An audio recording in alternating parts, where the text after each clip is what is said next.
Hi, the Real Jack Army. I'm Ellis Roberts, Swansea City fan and season ticket holder. My predictions for the Swans Reading game on the 27th. I'm going to go 2-1 to the Swans.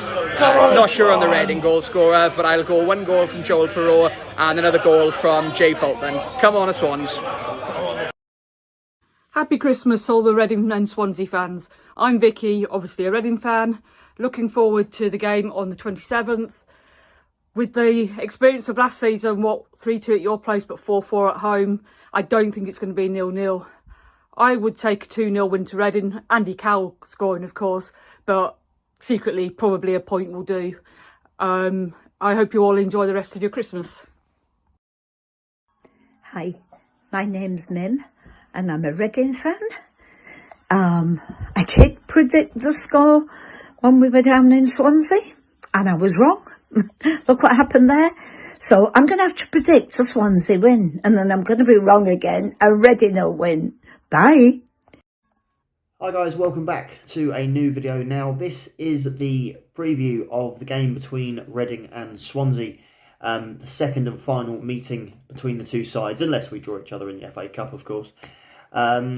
So the World Cup was fun. And Reading got straight back into it with a win over Coventry, a very hard fought victory that was. And, you know, we started to think, okay, maybe, you know, the break was what we needed. And then just as we started to get that little glimmer of, oh, we then go and give Birmingham City a 3-0 head start. And everyone goes, ah. So yeah, a mixture of the first two results back. Obviously the win over Coventry and then the 3-2 defeat to Birmingham City, which, like most of our games recently, are now on TV, so everybody could watch it. Great. So I think with the Birmingham game, obviously we've given them that 3-0 head start, which is absolutely stupid. You know, you just can't do that in the Championship. In fact, you can't do that in any game, really. You know, you will get punished, and Birmingham did well there. We've come back into the game in the second half, and obviously we've got, you know, the 2 goals, and we could easily have gone on and drawn the game or won it. We didn't. This is an interesting time, I think, to play Swansea. They've had a more stickier 2 games back. Obviously the 1-0 defeat to Norwich, and then obviously they had the interesting 3-3 draw with Coventry last weekend. So this is one of those weird games because obviously Reading come into it in 12th, Swansea are in 11th. However, that win last time when the teams played each other at Swansea, it was 3-2 to Swansea. We were 2-0 up. Again, we were 2-0 up, getting excited, and then Swansea have made it 2-1, 2-2, and then gone on and won 3-2. Fair play to them. So that now the last 10 games, Swansea have now won 5. We've just won the once, and there's been 4 draws. So looking at this game, obviously Reading have got a fully strength squad except for Liam Moore. A lot of controversy behind him, obviously with the previous manager, but I'll come on to that in a minute. Other than that, we've got a full strength team to pick from. Obviously, some of our players are now back, obviously, from the World Cup as well. And I think those experiences would have done them the world of good. With Rama, Yeardom and Hoylett, respectively, playing for their countries. So it's going to be an interesting game. I think I'll come on to a score prediction in a minute, but I think both teams we'll be looking forward to this one. It's an opportunity for both of them to pick up points because neither side is playing, you know, very dominant football. We're both very inconsistent at the moment. We're both in that mid-table batch of teams that if you win 3 games, you can be in the playoffs. If you lose 3 games, you can be looking at the other end of the table. So it's a dangerous position to be in 11th and 12th. I don't believe that's where Reading will finish. I've already made that clear that our goal, our route for this season is survival. And you know, we're still in that relegation fight, and we proved that. You know, teams like Birmingham that have had a difficult start, who could have been down there, they're probably not going to be down there now, but they could have been. and we've gone and lost to them. Coventry, who are looking to be in the playoffs, and we've beaten them 1-0. So I mean, we didn't over-dominate, but we did get the win. So, and that sometimes, people say that's a mark of champions. I'm not going there. I'm just saying that people think that.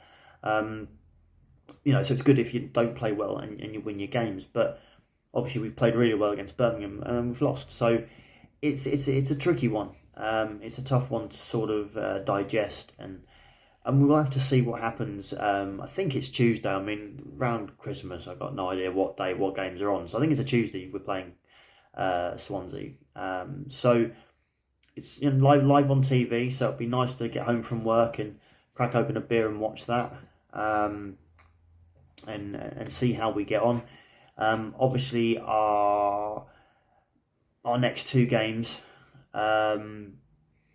literally, you've got West Brom and Norwich, so two very tricky games for us as well. So I think for me, looking at the next three, ideally 4 points would probably be acceptable, because like I said, we're not aiming for the playoffs, we're not aiming for promotion, we're just looking to get into mid-table and sort of just hold our own, really. And I think we're going to win more games. That's probably not the best thing. We'll probably draw more games, than lose games going towards the end of the season, and that'll allow us to stay where we need to stay. So as for a score prediction, I'm going to play it safe and be a bit dull and go for a 2-2. Obviously, there are notoriously goals between these two sides. So I'm going to stick my head on that line and say it'll be a 2-2 draw. Obviously, I want to see us win, but you have to be realistic, and we're not playing that consistent at the moment, and it is worrying. You can have a game as good as the Coventry one, and then you go and just capitulate against Birmingham. And a fair play to Birmingham, I'm not taking anything away from them. They deserve that. So yeah, it's going to be interesting. The Liam Moore thing, Paul Ince, if you believe reports, has come out saying that he doesn't care what happened. He looks at the player. He's a new manager. He's come in. It's now his team. It's not Paunovic's team. It's not an old team. If Liam Moore was having issues under Paunovic, that's their issues. Paul Ince has, spoken to Liam, has had contact with him, and as far as we are led to believe, Liam Moore wants to stay at the football club. Now, personally, I think he needs to come out and apologise to the fans for comments that were made, if he made them. If he didn't make these comments about the club and the way he was treated, then fine. I'm happy to just let Water, give him a second chance and hope he does well when he gets his opportunity in the first team. So, we'll have to see. We can't be too picky because, the January transfer window is coming up, but we're not going to. The chances are we're not going to sign anybody unless there's a free agent that we can get in. We almost got Theo Walcott in last time, but he's now tearing it up back in the Premier League, so it was never really going to happen. But yeah, so we will see what happens. So it just leaves me to wish all of you that are watching a very Merry Christmas, and I wish your teams all the best over the Christmas period, and we'll see you for the next video.